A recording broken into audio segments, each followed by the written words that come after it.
Nyambikoy, c'est maintenant.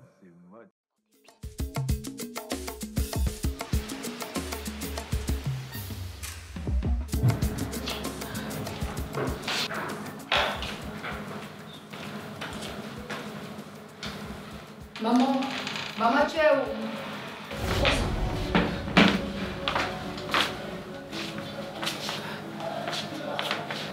C'est qui?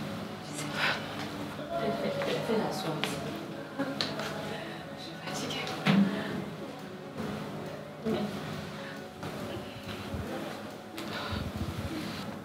Viens.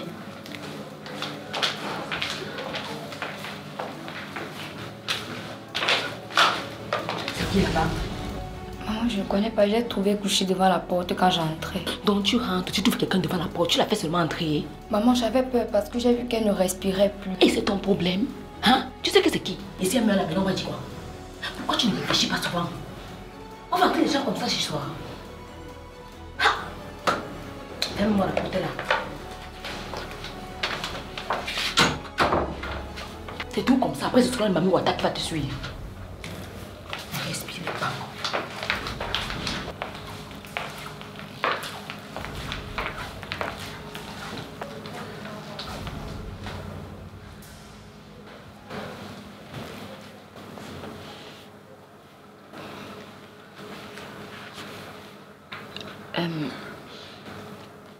Comment vous allez? Comment vous vous appelez?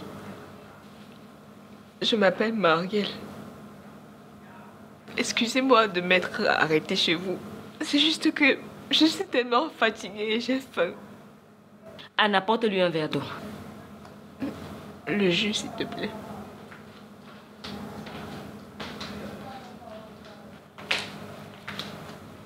Qu'est-ce qui s'est passé? Et pourquoi vous êtes dans cet état?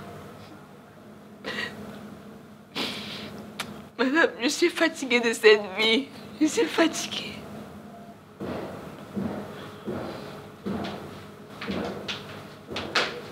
Le jus est fini.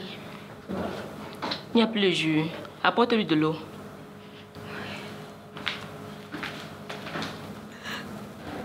Je me bats, mais rien ne marche.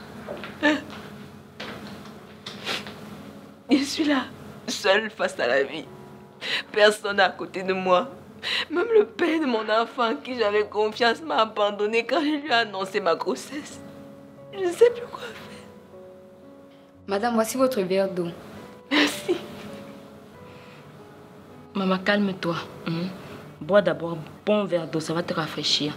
Après, tu auras le temps de me raconter ton histoire.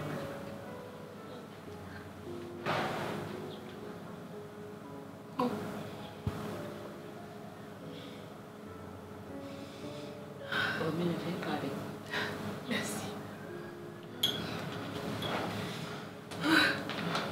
Le gars-là m'a vraiment eu. La nourriture encore au feu. Tu auras le temps de manger tout à l'heure. D'accord, merci. En attendant, parle-moi de toi. Raconte-moi ton histoire. Anne, va dans ta chambre, s'il te plaît. D'accord, maman. Si tu as besoin de moi, je suis dans la chambre. D'accord, merci. Marielle, pourquoi tu préfères t'asseoir au sol? Ah, madame, ma vie ne donne pas. Je vais m'asseoir où? Toi aussi, appelle-moi Ngobikai. D'accord. Dis-moi, la relation avec le père de ton enfant, ça a duré combien de temps? Nous sommes ensemble depuis 4 ans. Et on a fait 2 ans de fiançailles.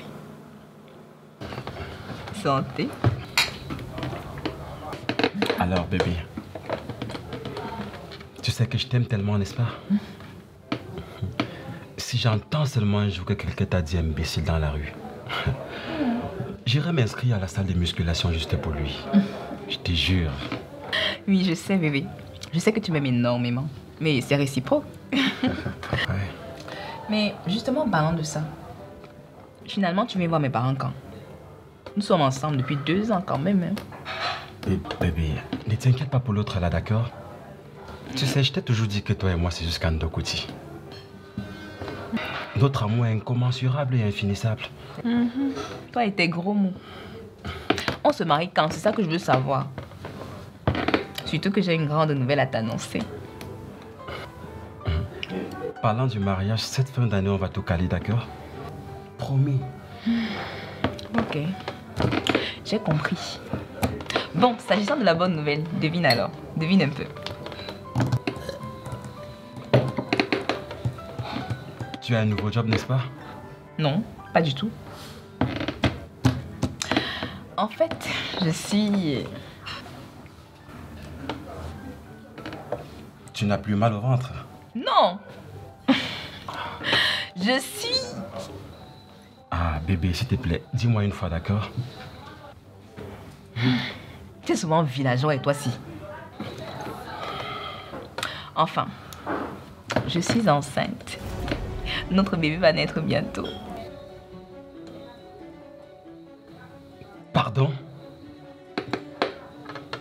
Enceinte comment? Et qui? Comment? Une femme a 2 façons d'être enceinte. J'ai un retard, j'attends un enfant de toi. Hé, madame, stop, statue padé. Enceinte de qui? Pardon. Avril est encore loin pour que tu veuilles me servir un poisson. B, je ne sais pas ce que tu as envie de commencer là. C'est toi qui voulais qu'on ait cet enfant, non? Tu m'as presque supplié pour que je tombe enceinte. Ma mise à qui devant mes yeux?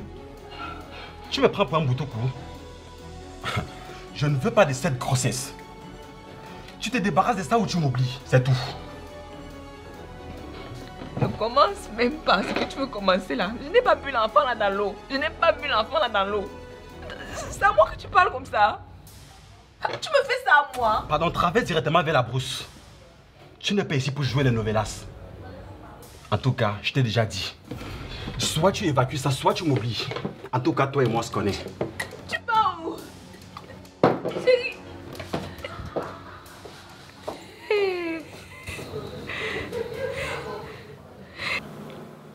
Mais depuis que je lui ai annoncé ma grossesse, c'est comme si on avait versé le sel béni sur lui. Il m'a ignoré et régné. Non mais, même Jésus n'a pas été régné comme ça par Pierre. Comment ça? Comment tu peux faire 4 ans de relation avec un homme et quand tu portes la grossesse, il t'abandonne? Votre relation était seulement comment? Il était hors du pays et toi tu étais ici. Je ne sais pas. On a désiré cet enfant. Il fallait voir comment il me disait à quel point il m'aimait.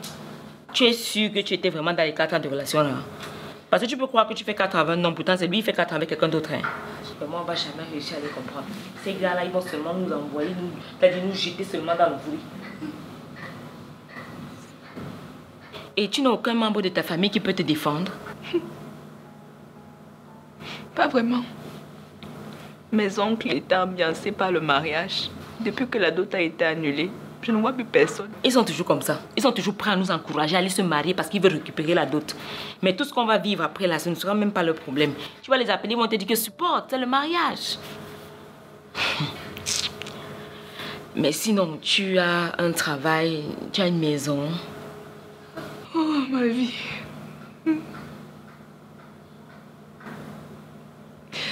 J'ai travaillé comme ménagère pour une femme. Mais dès que je lui ai dit que je suis enceinte, elle m'a chassée. Même ma copine qui m'hébergeait me dit qu'elle ne peut plus me gérer parce qu'elle a trop de problèmes financiers. Je sais pas. Donc aujourd'hui, je me retrouve SDF, au chômage et affamée. Je comprends, ce n'est certainement pas une situation assez facile. Mais tu sais quand même faire quelque chose, tu as une formation. J'ai une formation en secrétariat bureautique.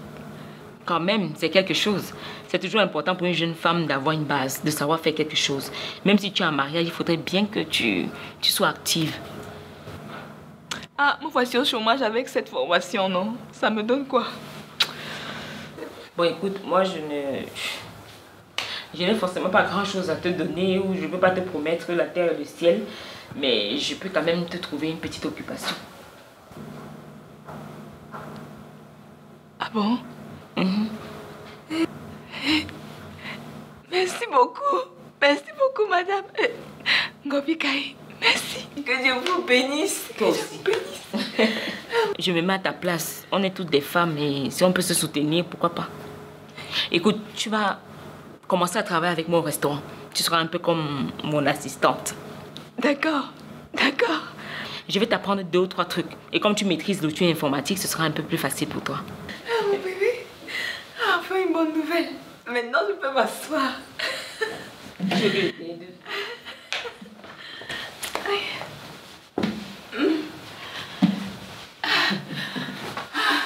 Ça va aller.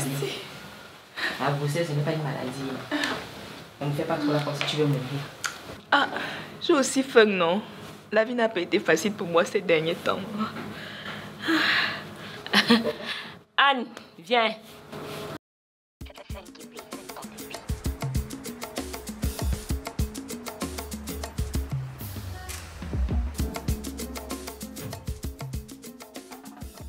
Bon, ça, c'est ta liste de stock.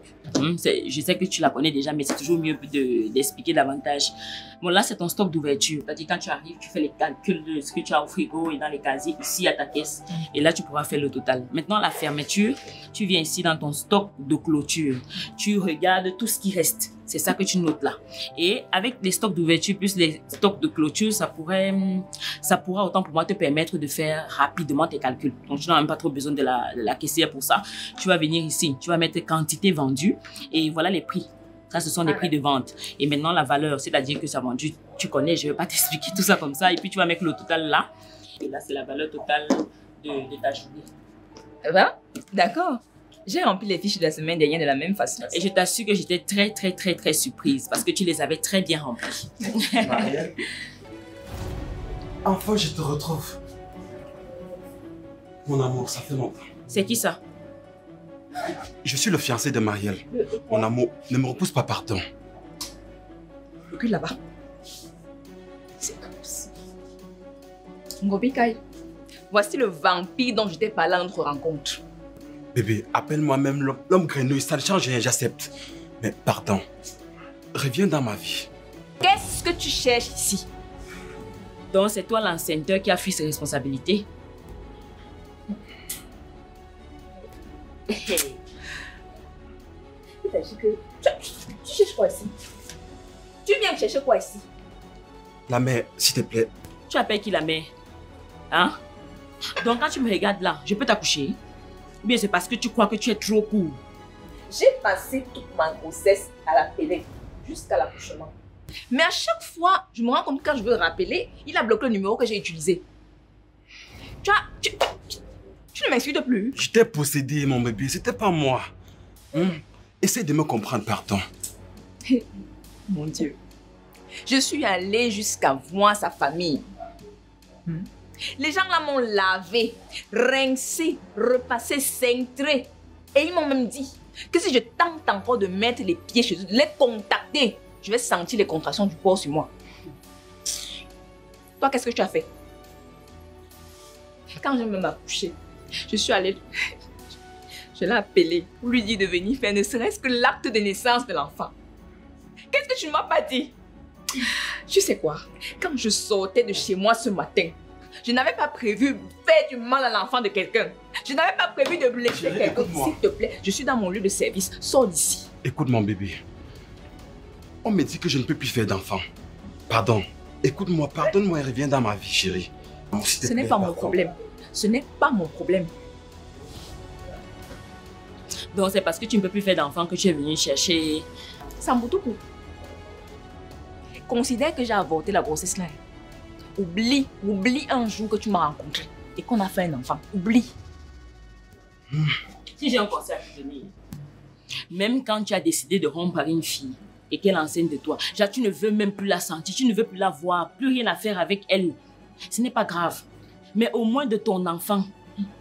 Je dis que ta progéniture, parce qu'elle n'est qu'une porteuse. C'est toi qui donnes l'enfant. L'enfant là ne vous a rien demandé. Et tu la laisses avec toutes ces responsabilités-là. Maintenant, tu reviens pourquoi? Parce que tu as vu qu'elle est redevenue taillée, elle prend soin d'elle, elle est belle, elle a un travail, elle s'en sort. Là où tu es parti, on t'a déjà chassé. Sincèrement, tu es chanceux. Tu es chanceux parce que moi, je décide de me mêler les problèmes des gens. Parce que ça, c'était mon problème. Donc, comme elle a dit que tu sors là, montre-nous seulement tes fesses. Sors ici. Va profondément en brousse. D'accord. J'ai compris. Je ne lâche rien. Je reviendrai. Reviens encore ici. Il a sa taille. Je reviendrai. Ça, je suis devenu Jésus.